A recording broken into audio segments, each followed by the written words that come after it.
যারা আজকে ধমক দেন নির্বাচন হতে দেবেন না, তারা কি ভেবে দেখেছেন? জনগণ কি এটা চায়? জনসমর্থন কি এটাতে আছে?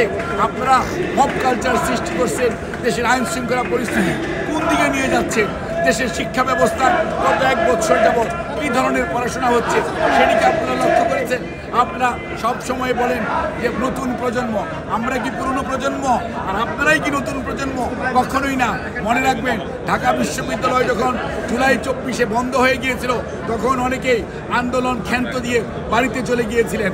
এই বাংলাদেশের বেসরকারি বিশ্ববিদ্যালয় এবং পাবলিক বিশ্ববিদ্যালয় ঢাকার বাইরে যারা ছিল, ছাত্র জনতা, রাজনৈতিক নেতৃবৃন্দ সবাই ঐক্যবদ্ধভাবে সেই আন্দোলনকে টেনে নিয়ে গেছে। সেই আন্দোলন 5ই আগস্ট তার কাঙ্ক্ষিত ফল অর্জন করতে পেরেছে। RICL TMX, যুগের পর যুগ স্থাপনা থাকে মজবুত এবং স্বৈরাচার পালিয়ে গেছে। কাজেই এটি ঐক্যবদ্ধ জনতার আন্দোলন, ঐক্যবদ্ধ ছাত্র জনতার আন্দোলন, কোনো একক গোষ্ঠীর এই আন্দোলন নয়। কাজেই কেউ কোনো অবস্থাতেই ধমক দিয়ে বাংলাদেশের মানুষকে দাবিয়ে রাখবেন। ইতিহাস শিক্ষা দেয়, যারা ৭৩-এও ছিলেন তারাও যেমন দাবিয়ে রাখতে পারেন নাই, আর বিগত স্বৈরাচার অনেক ধমক, অনেক প্রশাসন, অনেক আইন শৃঙ্খলা রক্ষাকারী বাহিনী, অনেক গুম, অনেক শহীদ, অনেক পঙ্গুত্ব বরণ করিয়েছে। তারপরও বাংলাদেশের মানুষকে দাবিয়ে রাখা যায় নাই, ওনাদের শেষ রক্ষা হয় নাই।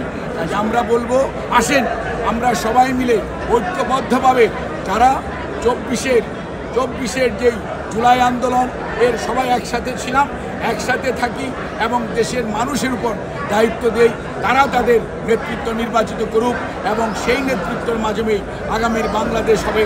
তাহলেই শহীদদের আত্মা শান্তি পাবে, বন্ধুত্ব বরণকারী মানুষগুলো তাদের যে কষ্ট কিছুটা হলেও লাঘব হবে।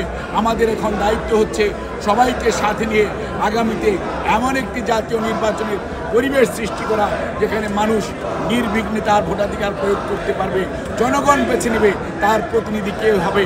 আমি আহ্বান জানাবো, আপনাদের কর্মসূচি নিয়ে মাঠে থাকেন, ধমক দিয়ে থামিয়ে রাখা যাবে না নির্বাচনী অভিযাত্রাকে। আপনাদের সবাইকে ধন্যবাদ।